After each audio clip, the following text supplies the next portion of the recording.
The job of an agent is at its core a sales job. I spend most of my day on the phone with people trying to sell my artists to interested buyers. In this term, the word buyer means whoever's paying for the artist, whoever's got the money. I'm talking to those people. I act as a liaison between the buyer and my artist, and I'm always trying to negotiate the best deal possible for my client, who is the artist. Being good at sales means you have to be really good on the phone. You have to be able to pick up the phone and talk to complete strangers. And that's something that I'm really good at. I've developed that skill over the years. If I'm trying to get a gig for an artist who is brand new or relatively unknown, it's a lot easier for me to get my passion for the artist across over the phone than it is to write it in an email. It's really hard to convey your passion for an artist over an email. When you can pick up the phone and call someone and tell them how excited you are to be working with an artist, that's really what gets the message across, and that's the really important part of my job.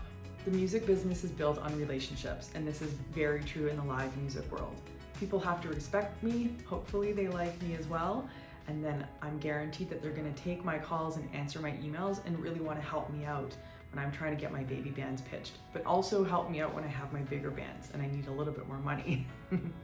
When I'm not on the phone with the buyer, I spend a lot of time talking to my clients, my artists and their managers, and we're planning and we're scheming and we're coming up with what the next 12 months is gonna look like, what the next 18 months is gonna look like, where do we wanna tour, what festivals do we wanna play, all that important stuff that needs to be planned out well in advance.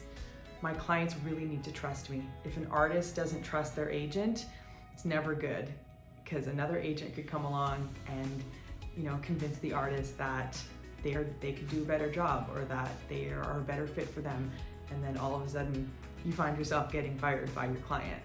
Getting fired is not fun. It's happened. It's not fun. My job also requires me to be very knowledgeable about venues across the country, so I spend a lot of time traveling.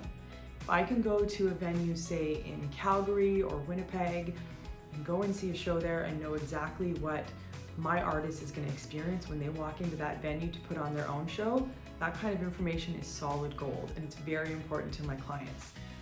It's also important for me to know what rooms are appropriate or not for them to play. Some artists can't play in different kinds of venues, like churches or different rooms with different kinds of sounds.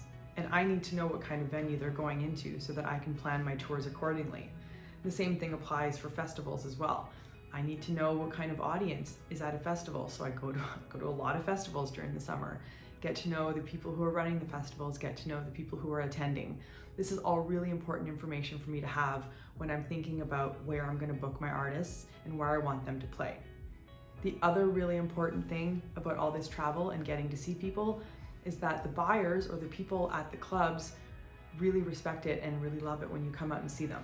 It shows them that you care, it shows them that you are interested in what they're doing, and they're probably more likely to take my calls and to help me out with my artists if they know that I have been through the trouble of getting to their little festival in the middle of nowhere and spend the weekend there, getting to know them and their audience. It goes a really long way.